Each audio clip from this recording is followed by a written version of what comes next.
All right, hello everybody. We're back with another episode of the InterDrone podcast, your 30,000-foot view of the commercial drone industry. My name is CJ Smith with the InterDrone team. I'm joined today with Mike Peel from InterDrone as well, and then with Sally French. She is the creator of Drone Girl, an online drone community and media platform. So thanks so much for being here today, Sally. Thanks for having me. It's good to be here. Happy nice Tuesday. to see you again, Sally. Yeah. Happy Tuesday when every day feels like a Sunday right now. What day? Yeah. Well, it is a little bit sunny in New York, so we'll take that for now. So, and we're this episode is brought to you by Grad. They're a provider of integrated solutions for accident reconstruction and crime scene 3D modeling. So thanks so much to them for bringing this out. And we have a number of great articles we want to talk to you guys about today. We're going to dive right into the first one. So the FAA, they responded quickly to a COVID drone waiver. The pandemic has created some kind of a little bit of a pull for this to come to fruition. The FAA has allowed a number of companies to start doing deliveries and doing them without BVLOS. So I think that's pretty interesting. I mean, what are some of the kind of initial reactions you guys have? Is this something that surprised you? Is it something you kind of saw coming? I mean, I know this is arguably what a lot of people call as the holy grail of kind of drone operations and drone delivery. So it's really interesting to see the FAA kind of take action so quickly on this issue. Yeah, I mean, my first reaction is just yay. I mean, it doesn't really matter what the waiver is, but to see the FAA moving quickly on something drone related, regardless, I think is awesome. And something, related to flying beyond visual line of sight, related to drone delivery, I think that's really important. This, of all the things that you would need an exemption for, I think flying beyond visual line of sight opens up so many doors in terms of drone applications. The way, something like flying overnight or flying at night is great, but I think that's maybe not as key to as many drone operations as flying beyond visual line of sight. Yeah, definitely. There's a couple of things I was thinking of with this. Was one, years ago when we had a couple hurricanes hit. It was actually 2 successive years in a row because InterDrone was, right around that hurricane season. That's when the FAA first kind of opened up these kind of emergency waivers, allowing people to fly to help with the disaster recovery. And it's nice to see that lineage continued here. But also, actually, there's 3 things, because the second thing is just there's less aircraft in the sky to be concerned about. So it was an easier kind of sell to themselves. Like, yeah, we could allow these type of operations. And the third thing that excites me so much is that this is an opportunity to collect data for beyond visual line of sight flights, which, BVLOS is stuck in this chicken and egg kind of arena where it's like, well, we need more data, but to actually run these operations, you kind of need to run some risk. And it seems like they're allowing that risk under these circumstances, and they'll have plenty of data to actually look at. It is very interesting to see that the FAA now is moving quickly. And, we talk about when, there's an emergency, people are willing to sort of move a little bit quicker, cut through the red tape and cut through the bureaucracy. And, as tough as these times are right now, I consider myself to have an optimism bias. And it's great to see that the FAA is really moving much more quickly right now. Yeah, they said that the FAA approved the exemption within 24 hours, which is pretty remarkable for any organization that size. And I think to your point, Mike, there's not as many aircraft flying, and maybe, a lot of the traditional kind of commercial flying, it has slowed immensely too. So maybe they just had a little bit more time and they're able to kind of push this through. And then they also saw the urgency of the situation. It is interesting. I mean, I do wonder if the FAA is much busier right now, sort of trying to figure out how to tackle fewer flights, or if they do have this free time that they're focused on drones because there's no passenger airlines. It's a good question. Yeah, I think they're also, they're not just going to let anybody do this, right? It's not like, me and CJ can go out and start running BVLOS flights just because coronavirus is happening. So I think there's also that level where, the actors that they're granting these waivers to are probably ones they already know and trust from other operations. But they're saying, okay, this is the time we can do this. We feel comfortable now, and that's good news, I think, for everybody, because this was the type of thing nobody would expect to be moving forward anytime soon. That's a good point. Maybe they were in talks about doing, granting kind of a testing period to a group, and then this just accelerated that. So maybe part of this was already in place, and then the situation just accelerated that. And I think the article said the waiver is contingent on the effects of virus restrictions and expires June 30th, or as soon as federal or state COVID control measures allow for conventional inspection methods. So the irony is it was issued to an oil and gas company, which is sort of the other hot topic in the news right now. I would be interested to see if those waivers go out to more drone delivery companies. That's actually a perfect segue into our next article. So UPS and CVS, they will use drones to deliver prescriptions in Florida. And on a similar note, UPS has teamed up with our friends at DroneUp. They're testing drone delivery of medical supplies in DroneUp's backyard of Virginia Beach. So kind of on a similar note, we're seeing this pandemic kind of push some of these issues forward, create the need for it, and we're seeing companies act, which is really exciting. Yeah, I mean, Tom Walker at DroneUp always seems to get his place getting these practical executions done and kind of proving the case to established actors that his company is serious enough to help them manage the drone portion of whatever response they're working on or type of operation they're engaged in. Also, I mean, just him and his team have been really grabbing headlines lately. So, when I saw this one, I was like, all right, time to take a break. But it's just great that we're seeing drone delivery kind of used. This has always been a case that's been around, but to kind of see it in action at a scale when it's totally needed rather than on an experimental level. Because normally if you see it in a use case where it's actually making a difference, it's not in this country. So. Yeah, it's funny you say that. I was talking to Andreas, the CEO of Matternet, and he told me something really interesting. And he said that drone delivery succeeds in places where there's a need. So that's places where the roads are, not good enough, or they need the medicine truly quickly because there's no, vaccine at this hospital and we need it at another one, something like that. And, you think of all these countries that are developing countries that are using drone delivery. I mean, Zipline and Matternet are in Rwanda and Ghana, and to see in the US, finally, we should be the leaders in tech, and finally there's a need for drone delivery in the US. It's interesting on that point. Not that I'll ride the New York subway anytime soon, given the state of things in New York right now, but when I used to ride the subway, I would get this feeling like, how the hell did we build this thing that's so freaking amazing? And the infrastructure, there must have been lots of sweat and tears and blood and bodies that made this thing happen. And, the problem with even doing a new line on the subway is it took 50 years to accomplish now, whereas the original subway was probably built in 10. So we're kind of like overburdened by existing infrastructure. And whereas, you were talking about Judith Sherman and her work in Malali because you were watching the keynote on Launchpad.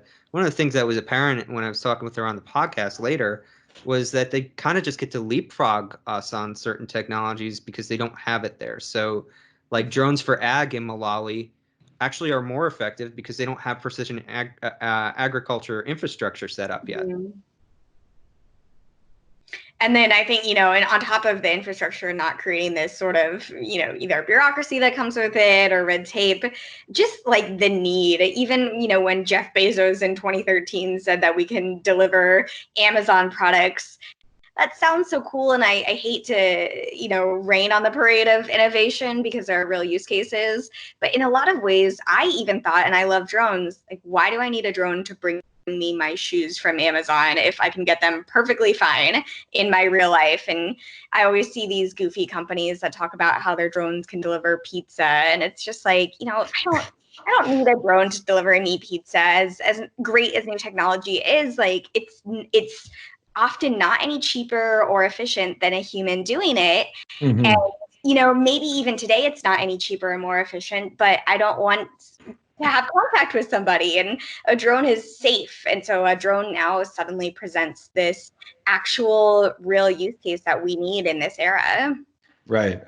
Yeah, I don't think it's necessarily a huge revenue play for some of these companies, but it's exactly that. It's just you're doing the right thing and you're solving a problem and meeting a need, which is going on right now. And I think both these articles, they were talking about the deliveries of prescriptions, in Florida and Virginia Beach are going to retirement communities. So, kind of elderly senior citizens who are even at higher risk, and, traveling is even more kind of an inconvenience to them. So I think that it's a really kind of a great thing that they're starting to look into. Yeah, and to Sally's point about like, is there a need? Like, sometimes 3 times better than what we currently have isn't even enough to justify 100 people having to change their lives around a new type of technology, right? So I think one of the things with the drone delivery, because I was there too, and I had to market the show at that point. I was in CJ's position at that time in history, and it was like kind of hard to like bite the bullet and like, this sounds fantastical. Like, we might have other automated systems like car delivery or just RC robots that are functional and could actually serve the purpose without needing to go into the sky and get authorization to airspace, whereas in the medical kind of context, or even in a giant kind of cargo delivery context, which I don't think is spoken about enough, it's kind of clear. Yeah, this is what you would use. Mm-hmm. This will be better. So just exciting, I think. Mm-hmm. Yeah.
So I want to take a few seconds to read a note from our sponsor, GRAD. So GRAD provides integrated solutions for accident reconstruction and crime scene 3D modeling. They help first responders and public safety professionals capture all necessary images from the accident or crime scene with one drone flight, along with a handful of P2P laser measurements of control points in about 30 minutes. GRAD's integrated solutions for collision reconstruction and crime scene models allow users to be able to inspect, visualize, and make accurate measurements inside 3D models. Now more than ever, GRAD is really proud to serve those who are protecting our communities, especially the first responders who are keeping us safe during this pandemic. So thanks again to GRAD for bringing us together for this episode. Sally, have you ever met GRAD or met Reza from GRAD? No, I haven't. Maybe, hopefully, InterDrone 2020 is the year. We'll see. Yeah, Reza's a great guy. So, like, one of the things that's awesome about the drone industry, and you've been engaged in it as long as I have, is you kind of get these like scientific minds who are also like really practical, hands-on problem solvers, and that's kind of like Reza. He was demoing to us what was it, the Mob Museum? He like rebuilt the Mob Museum in Las Vegas to deal with the crisis, so people could still visit the Mob Museum. And there were virtual avatars, and we could share 3D models. And he used the existing grad software and built this solution like with his team, probably a week, 2 weeks time. So it's incredible. Right. Yeah. And I just love meeting, people like that in this industry. It's one of the pleasures of the job, I think. Want to hit up the next article, CJ? Yeah. So this is something that we've spoken about, kind of touched on a few of these episodes, few of the podcast episodes. But Connecticut Police Department scraps what they were calling a pandemic drone. They're scrapping the entire program after a lot of negative backlash from citizens, really before it even started. So these pandemic drones, they actually fly over groups of people, take temperature readings, and the idea is that they're able to detect symptoms of coronavirus from up to 190 feet away. Does this surprise either of you that this initiative was met with negative response? And do you see a place for a pandemic drone, either for this pandemic or for any other kind of mass health kind of issue that we may come across? I have one word, and it is yikes. Yeah. I was talking about this from, I think, 2 podcasts ago. Just off the cuff, I called it the type of nightmare scenario that you wouldn't want to see.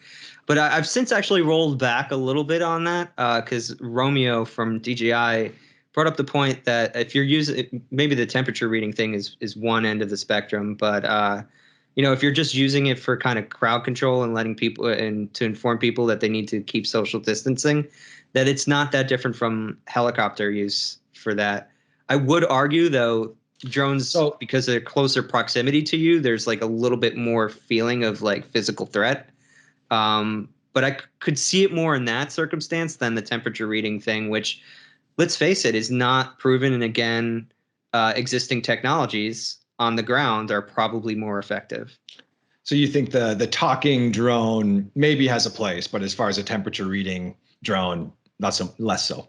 Yeah, and I think that's ultimately a discussion between that population and that they need to be duly informed that drones are going to be used this way, and that they have to have a voice in whether or not they feel comfortable with that use, or otherwise it's bad for us as an industry. It's not a benefit to that manufacturer who thought they were having their payday. And it's also not beneficial to further relations if we need to use drones for other circumstances that are more functional. Yeah, and what's sort of bizarre to me is like, how does this actually work? So what the company that's building these drones, Dragonfly, what they're saying is that they're able to, use heat to detect temperatures. They can detect motion, like someone, sneezing or coughing into their hands. So they can, sense if someone is sick. But what they also said is that they're not using any facial recognition technology. So I guess my sort of question is, what are they even using this? I mean, them identifying a single sick person is certainly a creepy invasion of privacy, but them being able to see that this crowd of people, there's someone in it who's sick, but they can't, specifically identify who. I guess I'm just sort of struggling to see, like, what is even the use case? What problem does this solve? Yeah, so we're not contact tracing. We're not, Are we just getting a general vibe of contagion? Heat mapping contagion. And are we, where's on the temperature reading side, a thermal camera could give you pretty good readouts, but it's not down to, I think you have to be less than 6 feet away to really be accurate. Exactly. And that's steady. So like, are we going to fly a drone 3 feet away from your head? So, and then I just sort of think about like the sickness shaming of like, I choked, I drank some water and it went down the wrong pipe and I have like a little cough or choke. Then, am I afraid to cough because I'm afraid this drone is going to come for me? It's just sort of, the whole thing sort of weirds me out. And, I have to say, on my blog, The Drone Girl, I get news pitches all the time from companies talking about what they're doing. And I've seen a very steady uptick in companies pitching coronavirus related use cases. And the drone delivery that we just talked about is certainly one of them. Mm-hmm. But I am sort of seeing this rise in organizations that I think are positioning themselves as their drone is being used for good. We talk about drones for good all the time. And Dragonfly certainly pitched themselves as this is a drones for good use case. And I actually initially deleted the email because I thought this was really creepy and I don't want to position that on my blog either. So it was really, really funny to see that this police department adopted it. And then the ACLU came out protesting it. Local people started protesting it. And a lot of people think it's creepy. And I totally see why. And I know, the drone industry wants to act like we're doing so much good. And in a lot of ways, we are drones for good. I love that phrase, but that doesn't mean every drone is good. Yeah. And on this one, I'd like to kind of, if Dragonfly wanted to talk about what they were intending with the use case here. And, I think other departments are going forward with the program. Mm-hmm. So it might just be that Connecticut and their population kind of bucked it. But, what was the thinking here? If it's straight opportunistic type of thinking, I don't think that that's, helpful overall. But, there might have been good intent here, like, oh, we have the perfect solution. And it just doesn't kind of match with what the public wants from this technology. Exactly. There's so many studies that already say the public has a fear of drones. Pew is always putting out studies that people fear drones, flying over them. And so at least flying to bring me my prescription when I'm, sick is useful, but I'm just not sure. Right. Flying over to see me coughing is like the best first thing that we can do. Yeah, I think we would probably hear, though, because, I've probably used this argument myself in different contexts where it didn't feel as weird. I didn't get the feelings about it. But, we have cameras in public places. You are in a public place. You have the right to be observed. You're carrying a tracking device that is basically like a dog chip in your pocket. Right. And on top of that, it's not like a passive tracking device. You pick up and interface with it and give it information that people can use against you constantly. So, is this worse? It might not be, but I think there is something kind of just lower brain that I react to when I think about something kind of being used to surveil me, especially under normal everyday circumstances that's in the air. And it just, because I have no control over the air. You know what I mean? Like, I can control my steps on the ground, but if you have the tactical advantage of being in the air, I feel like I have no escape, and that's not good for me as a mammal to feel that. I just want to run away. Mike, you're totally right. Our phones are tracking us, or, the little surveillance camera outside my apartment's tracking us. But just the optics of a drone when people are always, sort of on edge about drones, it doesn't work for me. And I think there's a couple different dynamics too, right? So if I'm opting into drone delivery, that's my choice. If I don't need to carry an iPhone in my pocket, I choose to do that, right? I don't need to use Facebook and give my information, but I choose to do that. Even if it's a talking drone, okay, that's kind of it's a one way of communication from the government or some organization to me. But when they're actually taking information about me from me without me opting in, I think that's where you kind of run into this, just kind of disconnect. Yeah, you nailed it. Yeah, I think that's one of the things that drone delivery in general is going to have to figure out, because there's like a little gap in your argument there, which is like, if you order prescription and you fly over Sally's house, is Google allowed to sell you an ad that Sally needs roof repair based on the data that was collected? And interesting. Technically, they didn't invade Sally's privacy. They just kind of noticed, hey, that tile is falling off the roof. Maybe Sally might want to, these are my thoughts. If I was running Wing, that's what I'd be looking at. I'm just totally. This is interesting. Yeah, when you start to connect your digital footprint with your physical footprint, then they can really get a good idea of who you are and what you need and how to market to you. Well, honestly, I think Google, like the drone delivery portion, might be pennies in comparison to the data collection. Just even if you just bring it down to what people ordered, not even going into that extra kind of Google Earth but near field kind of scenario that I presented.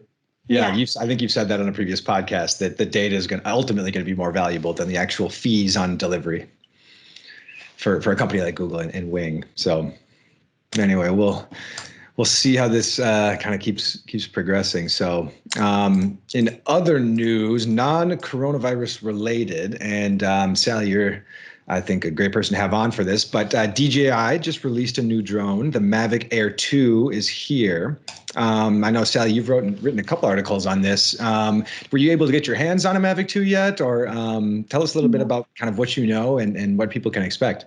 I have not touched a Mavic Air 2 myself, so take with that what you will, but I am so excited about the Mavic Air 2. It was released on Monday night and sort of an interesting time. I'm so curious how sales are going to do if people are bored at home and want something to fly in their local park, or if people are hurting for cash. I know you said this wasn't a coronavirus discussion, but the Mavic Air 2 is something that I want to get my hands on, especially for someone who is a photographer. This drone is all about the high quality imagery. The features in terms of imagery are incredible. There's HDR video, 4x slow motion and 1080p, 8x slow motion, 48 megapixel high resolution images. I'm totally fascinated by tons of other really cool features, doing HDR photos. There's a hyperlight feature, which helps if you're shooting in darker areas. It's definitely optimized for photography, and I can't wait to get my hands on it. So do you feel this is kind of, not that the most dominant drone company is ever in a slump, but do you feel like this kind of got them over the slump a little bit? Or, also, does this give you insight into what DJI is trying to do this year? Are they going more towards consumer, or are they going to have something that appears later in the year on the commercial front? Between the Mavic Mini, which I do have my hands on, and this, it indicates to me there's a consumer focus. The Mavic Mini is so cheap. It's cheaper than an iPhone. And then even this drone is selling for $799. That's absolutely a consumer focus to me. They're focused on, safety features that make it easier to fly. Once you get the video, they're focused on features that make it easy to upload it to Instagram. That to me all screams consumer focus for sure. Mm-hmm. The one feature that really does stand out to me about the Mavic Air 2 is that they've added ADS-B. It's not ADS-B out, it's ADS-B in, but I think that's a really, really interesting step for DJI. That's not something that I've seen in any other consumer drone, and I don't know if we ever will. It's expensive. It's hard to do. That's something that consumers don't care about. No one's like, oh my gosh, this drone has ADS-B, unless you're a drone nerd like us. But I'm like totally interested in how DJI is going to position that. Yeah, and I'm not sure ADS-B matters as much in America as it does in Europe, right? Because it's allowed to be used as a communication standard for small UAS, whereas here I don't think there's any roadmap where they're actually planning against that would create too much signal in the airspace. So what were you going to say, CJ? I was just going to say, for anybody that doesn't know, Sally, do you want to just catch anyone up to speed quickly on ADS-B and what it is? Yeah, we were nerding out too much, I guess. I love. We always say in journalism, explain this as if you were explaining it to a 5-year-old, and so maybe I'll do that. But basically, other aircraft in the sky that are also equipped with ADS-B, and there's two types. There's ADS-B in and ADS-B out. So one, you're taking in information about other aircraft, and then the other, you're outputting your information about where you are. And so with ADS-B in, drones are not out, they're not outputting their information, but they're able to get information about other aircraft in the area. So if the Southwest flight taking off at SFO airport is, headed towards me, I'll get a little information, a little, pop-up info on my drone. Mm-hmm. Letting me know that there's another aircraft in the area. And that's just, I think, so valuable. DJI has always sort of paved the way in terms of safety features. They did geofencing, obviously the sense and avoid. They've, created this ability that drones can reroute themselves to fly around objects. And to me, this basically says DJI recognizes that a lot of their users are consumers. They're not people who are going to the InterDrone show. They're people who just want something cool for their trip to Hawaii and don't really know what they're doing with it. And so DJI is trying to create as many alerts as they can, whether it's you're about to crash into something or this, Hawaiian Airlines flight is landing nearby, watch out. It's just, I think really, really interesting that I think DJI is trying to do everything they can to make sure their drones are not involved in a crash, are not involved in a bad news story. It's expensive to put ADS-B in their drones, but what's also really expensive is losing sales because people are afraid of drones.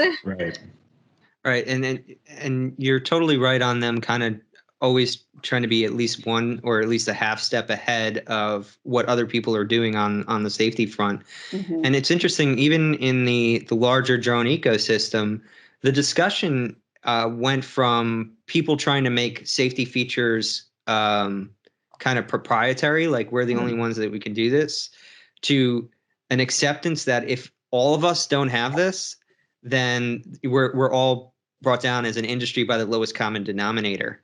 Totally. So, and in DJI's position, they have the ability to kind of be trendsetter here. Like, okay, now our consumer's going to expect that. If the feature over the next year becomes commonplace, if you're a secondary player in the market and you're not offering something that approximates that result, you're now at a loss. You're giving that edge to DJI. So DJI wants their DJI Fly software to be theirs, and they want their active track to be theirs. But the general public doesn't know the difference between an Autel drone and a DJI drone. They think it's all made by Apple. Is the impression I get from talking to people. And so, if there's one bad actor, if one drone crashes, it brings it down for the whole industry. And so I think, and we also see the aviation industry in general doesn't like a ton of regulation. They like to self-regulate. And so DJI, wants to self-regulate themselves, but they're taking it as smart, productive step and saying, we're creating this technology in our drones that allows us to self-regulate.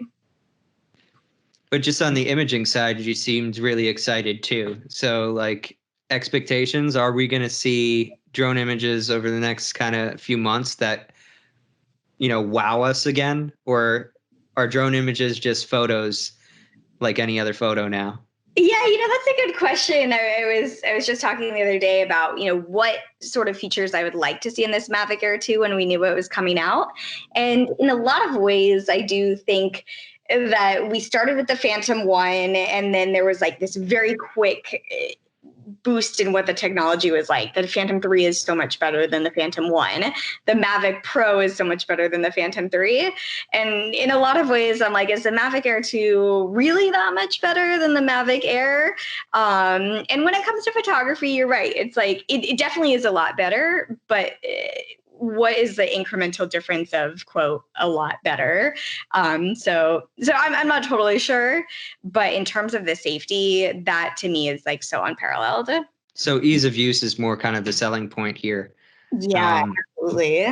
So maybe we're getting into the form factor era, like smartphones kind of got into. It's like, well, this one is a millimeter thicker than last year, or thinner than last year. I'm sorry. The camera's resolution is this much better, but this finely polished aluminum frame. I mean, this drone has the DJI Fly app, and that is my favorite thing about the Mavic Mini. Is this app makes it so easy to upload video, and that's always been my big problem with drones. Is I take a really cool video, and then it's like either a huge crazy video file, and I need to like turn on my computer and boot up, Adobe Premiere, which my computer's old and slow, and it like takes 5 minutes just to like turn on the software. And it's, just a lot to manage. And with the Mavic Mini, that drone is so cheap. And I had the best experience. I flew my drone. I was in Hawaii. I saw a turtle. I flew over the turtle, got a great video. I was all excited about it. And then we had to run to dinner. We had a dinner reservation. And 10 years later, you have a video. Yes. And I'm like sitting there waiting for the waiter to take my order. And I had already uploaded my video to Instagram. Oh, wow. And it was like such a good experience. And I think that's sort of what DJI is going with now is how can we make it easier to use so there's not this headache of managing photo files. You know, I think we stopped talking about them as a photo company on the commercial side, I guess. And it's to a detriment because a good image is kind of essential to a properly run operation, whatever you're trying to capture. And it really does make the difference if you have the tools that make that easy to do, right? Mm-hmm. But, you know, a lot of the things that DJI is solving, traditional photo companies have had trouble doing. And at the cost point, right, $799 for what you're getting in that drone would be a good camera. Mm-hmm. You know, it would be an excellent pro camera, but it also flies. Right. So, right. And that's what makes DJI a powerhouse. What do you guys think about the release date of this drone? Do you think this was something that they were planning to release about, you know, around this time months ago? Or is this something where DJI said, you know, hey, there's a lot of people at home. A lot of people are looking for hobbies. There's a huge need for digital content creation right now. And maybe they saw that as opportunity and kind of put this out there, you know, in kind of an opportunistic fashion. You know, it could go either way because there is the one side of people are bored, people are looking to create content, drones are sort of prime for that. But the other thing is that DJI really, and especially with this Mavic Air 2, is positioning it as a great travel drone. So I said I went to Hawaii with my drone, and they're sort of targeting those people who go to Hawaii and want to get the great turtle shot and won't necessarily use it at home. So I do sort of worry that if no one is planning to travel this year, that they might not be interested. Interesting. Yeah. The other thing that I thought was sort of wild is I talked to DJI and they are, the drones are for sale in China right now, but because of this whole shipping, conundrum, the Mavic Air 2, you can only pre-order it today and it's not expected to even start shipping until mid-May. Wow. Wow, that's quite a delay from release announcement to actual having it in your hands. And I definitely got the sense that the whole shipping until mid-May was not anticipated. Yeah, they wouldn't be the only company that's kind of facing that. Everything that comes from China has to, one, face the fact that their economy was kind of shut down or at least put on pause for a couple months. And then on the opposite end, now we have to be careful and slow the pace of certain type of imports for fear of kind of transferring this virus from country to country. Yeah. And that doesn't matter where it's coming from. Our South Korean tech companies are also facing that too. So, we'll see. I guess we'll see how people use it. Maybe it'll be that the boring photos of people's backyards will be prevalent for a couple months, but once we're all allowed to escape, we'll see those beautiful Hawaii shots again. Totally. I do have one more hunch, though, that I think DJI sales probably weren't doing as well. I talked to DJI and they said that they were doing some quote unquote reorganization. So they wouldn't confirm any layoffs, but reorganization is generally not the most positive word. And then, we also saw DJI hosted a bunch of sales recently. There was an Easter sale, there was an FPV sale, there was a STEM sale. They were sort of reaching for sales. It wasn't just like the standard Black Friday sales that we're used to. That I sort of wondered if DJI decided to put out this Mavic Air 2 just to infuse some capital. Yeah, and I think every company's facing this on some level. You got 14% unemployment, so that's 14% less consumers. And you also have the remaining people who still are holding their jobs are going to be more sensitive about their spend because they don't know what tomorrow might bring. Depends on what occupation they're in. So a company as big as DJI has to probably make cost efficiency considerations, and we brought that up a couple episodes ago. I know at least one person who's let go. Can't speak to the reasons in detail on camera, but it made sense that they would have to make a decision like that. as a company in facing this market that we're all facing right now. Mm-hmm. But they're still putting out cool stuff. So, I mean, credit to them for, Right. and they're engineers at heart. I mean, they're very, the amount of change that DJI was able to make in their products over such a short time period. Like for a while there, it just felt like, man, everything I want, they're going to go 2 steps beyond that. And I would say they've slowed down a bit, but like that spirit has still got to be there. You know, they didn't change CEOs. They didn't change their core infrastructure. So yeah, it's crazy how fast they innovate. I got the first Phantom 1. I skipped the Phantom 2 for budget reasons. And then I got the Phantom 3. And I would never even fly the Phantom 1 anymore because I'm like, it's a piece of junk compared to the Phantom 3. And then I, went from the Phantom 3. The next one I got was the Mavic Pro. And again, I'm like, I don't want this Phantom 3 anymore. Again, like piece of junk compared to Mavic Pro and just how. Well, you missed the 4. Everybody loves the Phantom 4 to their death. Maybe if you had gotten the 4, you would have stopped there. Especially in the commercial sector, there are people that are. Yeah, I had a loaner 4 for a while, but none to my name. You're right. The 4 is the best. It's the best of all time. Like people will look back at that as like the NES of drones. Like, totally. Yeah. Any other articles, CJ, or are we done for the day? That does it for us this week. So, Sally, thank you so much for joining us. How can people get in touch with you to learn more, ask any questions, subscribe to your newsletter? I get it every day, and it's awesome. But how can people get in touch? Cool. Thank you. You can find me online, thedronegirl.com. You can subscribe to my newsletter. There's a button on the top right on thedronegirl.com. Mm-hmm. You can also find me on Instagram at thedronegirl, Twitter at thedronegirl. So I'm pretty easy to find. I am the drone girl. Great. So definitely check her out online. Subscribe to her newsletter. And we want to say thank you one last time to our podcast sponsor, Grad. Accident reconstruction and crime scene 3D modeling with drones. You can learn more about them and the work that they do at grad.co. That's gradd.co.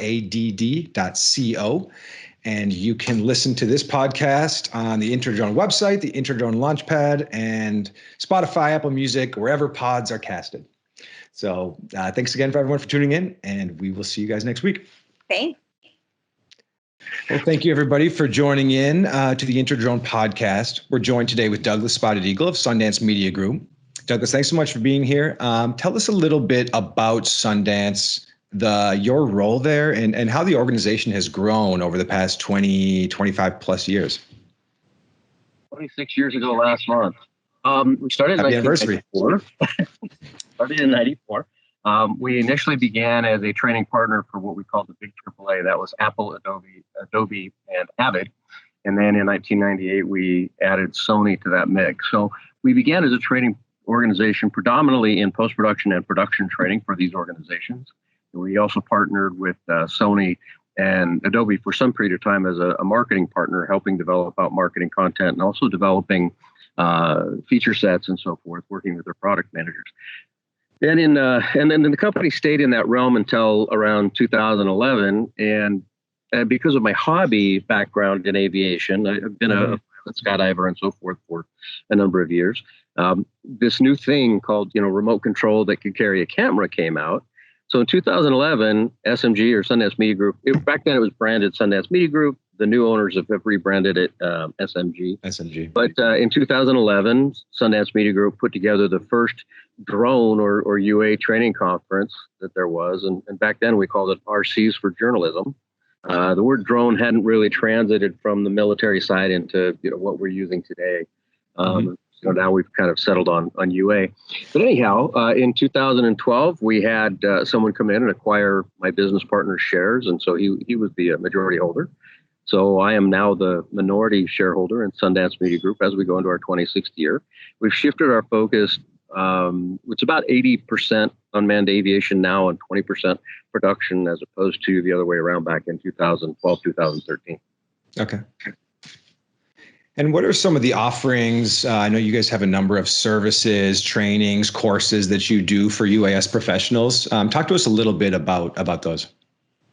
Well, we have quite a variety and a number of categories of training that range anywhere from, we have 107 that's available either face-to-face instructor peer. We have online, which is an entirely a self-taught, self-paced, web-based 107 training course. We have hybridized courses, and that goes all the way out to, we have specialized training for law enforcement that are tactical training courses that we work with and exclusively for military or in some cases paramilitary organizations or private security organizations.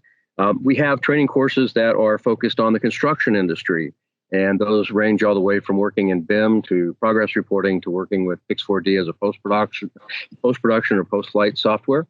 We also have much the same kind of thing in the inspection vertical. So our primary verticals really are public safety, construction, inspection. And of course, then there are the small one-offs where people say, well, hey, I want to get involved in real estate. Well, we have a couple of real estate books out there. So we're very happy to train people in those kinds of areas. But again, our primary workload or our focus rolls into that world of public safety and construction and inspection.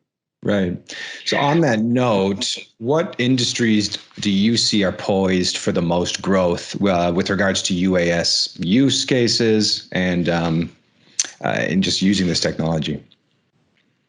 Boy, I don't know that there's really a delineating factor between any of them. Construction is just starting to explode. Seen some tremendous successes out there. We've seen people like Kendall Phelps and Richard Lopez really pave the way for other construction companies to say, hey, wait a second, that's a really great idea. Then we start working with VDCs or the virtual design construction people that are working on projects like, the new Allegiant, aka Raiders Stadium here in Las Vegas. That's one of the first projects where they've started flying UA on these massive billion-dollar projects. So as those kinds of things happen, there's trickle-down education, if you will. Yeah. And we're starting to see now even residential organizations using UA for cost savings. So I think there's an explosive area there. Law enforcement, if you'd asked me before February 1st what was happening, I would tell you that public safety was blowing up, predominantly because we now have very affordable access to IR or thermal cameras. Most of them are supplied by FLIR, but because that cost has come down and access has gone up, agencies are very excited. But coronavirus has essentially destroyed budgets in law enforcement across the country. They've had to reallocate their assets. So I don't know that we're going to see a lot of growth through the remainder of 2020. And then inspections, the ability to start using unmanned for bridges and towers and mobile locations and roofs and flare stacks and so forth. Those things have always been there, but it hasn't really hit that watershed moment. And it feels like later half of 2020 is probably that watershed based on the trainings we have lined up. Interesting. Yeah, you mentioned coronavirus kind of decimating law enforcement budgets.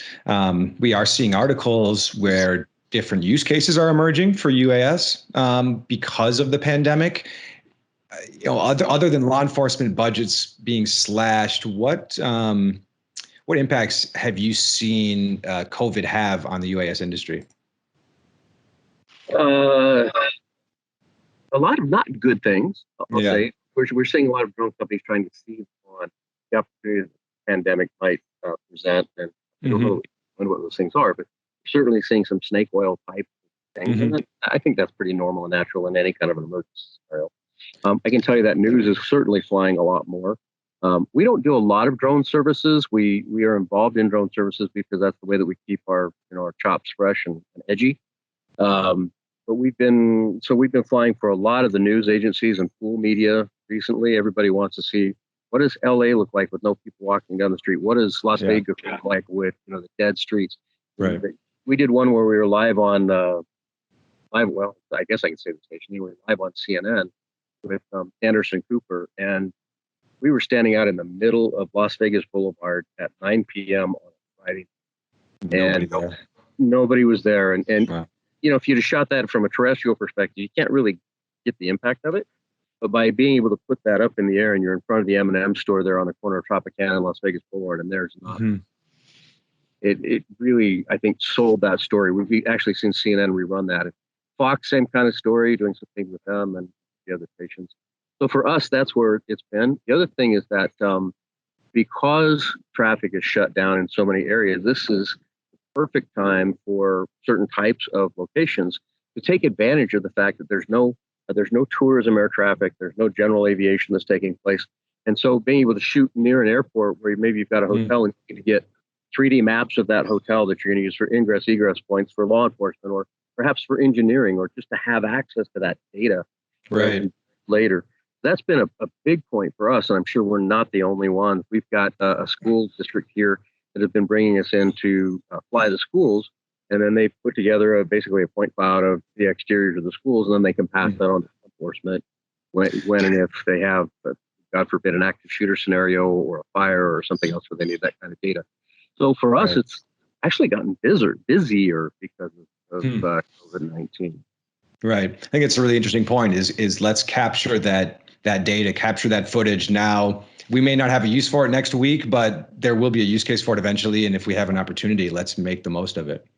Yeah, and that's the one thing I would want to share with all the pilots out there. Guys, if you ever wanted to fly near an airport in a highly restricted area, go, request permission now. We were shocked the other night when the FAA gave us clearance in a zero grid to go to 400 feet. Unbelievable that we could do that, and flying near the freeway and a few places where you normally just can't get those kinds of altitudes. So that let us get, for example, Allegiant Stadium from a perspective that we've never ever had before. Yeah, that's really interesting. What knowledge gaps do you see currently in UAS, and do these vary by verticalized industries? Kind of what is some information that you think a lot of people may be missing, or that you think they should start to pay attention to? So the one primary knowledge gap has not changed in the last 2011. There are people that are of the opinion of, hey, I went to Best Buy or I went to wherever and I bought a drone. Now I can go out and make $100,000 or $150,000 a year flying my drone. They don't know what vertical they're going to operate in, et cetera. And we spend a lot of time explaining to people, to paraphrase George W. Bush, it's the economy, stupid. It's not about the drone, stupid. It's about the data. And so in order to be an effective UA pilot, you need to understand the vertical you're working in first, and then add the UA or the drone to the process, as opposed to having a drone showing up and saying to your local police department, your local construction agency, or your local inspection company, hey, hi, I'm Douglas and I have a drone and I want to fly cell towers for you. Right. That's the knowledge gap. And that's one of the things that I love most. Not to brown nose a little bit, but this is what I love about InterDrone, is InterDrone brings people into the conferences there at InterDrone, where we get to talk about what you need to know in order to participate in these verticals. And sure, maybe you are that guy that went and bought that $1,000 drone and you want to get into a business. Well, InterDrone is that place where you can have access to people that can help you expand your knowledge base and expand your career. So that's the first thing. The second thing I think that is missing out there is understanding the regulatory process still even today. Right. We were on a call yesterday where we were told, I'm not going to buy any brand drone except DJI because DJI is RID compliant. Well, remote ID compliant with what? Right. There is no, there isn't. It's sort of like saying, well, I'm not going to buy this brand of car because it's not super highway compliant, or it is super highway compliant. Well, I don't know about where you live. I think you said you're in New York. Where do you guys have supercar highways? I don't think you have any there. No. Neither do we in Las Vegas. Well, that's not quite true. We have a supercar highway out of town, but the point is why would you only buy a car because it's super highway compliant when there are no super highways? When there isn't somebody looking for that compliance. Right. And so, people are missing, they're missing what's going on right now today, and how we work with Lance, and how we work with wide area authorizations, and how we work with Lance in zero grids, and how the FAA manages those kinds of things. We're also missing still, and it's shocking to me, we're missing risk mitigation comprehension. People don't understand things like FRATs, or flight risk assessment. We're seeing people that are pushing safety off in favor of capturing that shot, or doing certain kinds of things. One of the things we love most about working, for example, with CNN is if it's a conversation of capturing the shot, or a conversation of you being unsafe, CNN says, yeah, don't get the shot. We love that they have that policy in-house, that safety first, safety second. Right. Safety. Right. And I think especially for using new technology like a drone, absolutely. And I think going back to your first point, we talk about this a lot, that if you have a hammer, everything looks like a nail. And we see that approach a lot of times in the industry. Exactly. I apologize for the noise in the background there. I guess people up the street decided to have their lawn blown. I hope it's not as good a time as any. We just have a couple more questions for you, Douglas. Is there anything that you think is really holding the industry back right now, the drone industry as a whole? Boy, we could spend hours on that. I think that it would probably be, if we could get manufacturer influence out of the regulatory process and out of the operational discussion, I think we would move forward a whole heck of a lot quicker. We certainly have the 800-pound gorilla in the room that is definitely muddying up the waters about regulation, about remote ID, about safety operations, about public information, about data security. I think that that's one of the big things holding us back is that we aren't operating from what I would call a level playing field across the industry. Another thing that's holding us back is that the FAA, in part because of the 800-pound gorilla, the FAA is a little bit lost in how to manage this explosive growth. Back in 2011, when we started working with RC, there weren't a whole heck of a lot of them. And now you have 6 unmanned aircraft for every registered manned aircraft in CONUS or continental United States. Wow. That's insane. And the FAA, when Randy was the administrator of the FAA back 6 years in 2012, we had some really good momentum, and then we lost some of that momentum, and we're also kind of now in that handicap space where some of the administration isn't necessarily firing on all cylinders. So hopefully that will also shift up as a little bit more time gets underway. Boy, what else is there? I think that's really about it. The only other thing that really seems to be a hamper, but it's also a benefit, is, man, I've been in technical electronics now for, arguably 40 years. I've never seen an industry shift and shake and rotate and move like the UA industry. I mean, we thought cell phones were changing quick. Right. Holy Lord! How many new drones did DJI announce this week? Plus, you got Autel announcing their new one. You got AEE announcing their new one, and we saw new drones at InterDrone. Right. So that's 8 months ago. Last September. Yeah. Yeah. So those kinds of shifts and that kind of speed, in some ways, doesn't really help the industry. It's cool, but I don't know that it's a big benefit.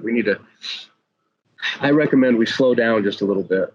And to your point on regulation, it will be interesting to see if kind of an unintended positive from this whole pandemic is that we're able to do some testing. Like we're seeing an infrastructure company, they received a waiver from the FAA to actually do some BVLOS flights and things like that. So, to your point about just getting data and taking footage of different structures while there's not a lot of traffic, we can do that now, and we can also hopefully use this time to test and gather data and inform the FAA and ideally move forward, in a regulatory compliant way into the future. So, I think we're also demonstrating to the FAA that hey, we can be big boys and girls, and we can operate safely in some of these environments that they've been a little trepidatious about. So the data we give them, in addition to the data that we might capture, I think it's all good. Right. Well, thanks again for joining us today, Douglas. How can people get in touch with you and with SMG to learn a little bit more? Well, they can find us at sundancemediagroup.com. Or people, if they'd like to, they can email me at DSE, like my initials, Delta Sierra Echo, at sundancemediagroup.com. All right. I'm always happy to hear from people that have taken the time to watch and listen. So thanks for having me. Yeah, thanks again for being here. And one more thank you to GRAD, our sponsors for this episode, Integrated Solutions for Accident Reconstruction and Crime Scene 3D Modeling. You can learn more about GRAD at gradd.co. And you can hear more InterDrone podcasts on the InterDrone website, InterDrone Launchpad, Spotify, and wherever pods are casted. So thanks again for joining us, Douglas, and we'll see everybody next week.